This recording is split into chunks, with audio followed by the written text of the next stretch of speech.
بسم اللہ الرحمن الرحیم۔ عید کے دن سوگ منانا اور تعزیت کا جو رسم ہے،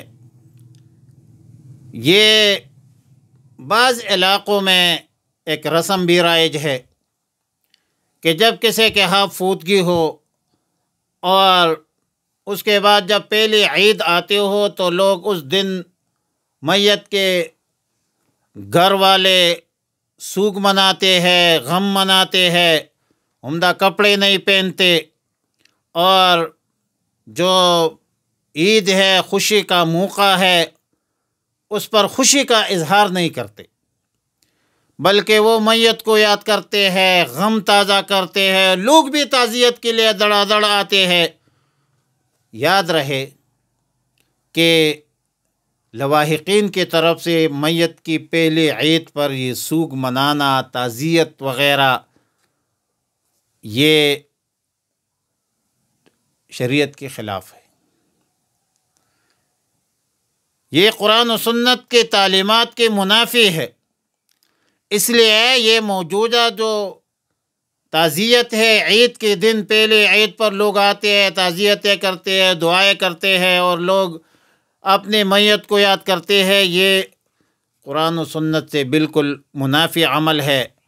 اور سوگ تو 3 دن ہوتی ہے۔ کسی شخص کی وفات پر عزیز و اقارب جو سوگ مناتے ہیں، غمزدہ رہنے کی جو اجازت ہے وہ 3 دن ہے۔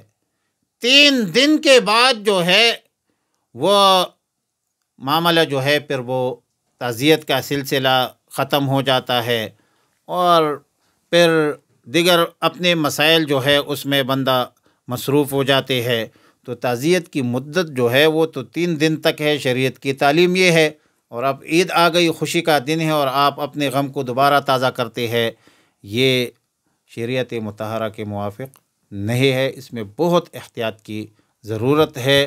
خوشی کا موقع ہے اور کسی کی میت کی یاد کو تازہ کرانا اور لواحقین کو رلانا اور تعزیت کرنا، یہ شریعت کے روح سے درست عمل نہیں ہے، اور اس سے جتنا جلدی ہو سکے اس سے اجتناب کرنا چاہیے، اور سب دینداروں کو اور مسلمانوں کو اس سے اجتناب کرنا چاہیے۔ اس کی کوئی حقیقت نہیں ہے۔ تعزیت تو وہ 3 دن ہوتی ہے۔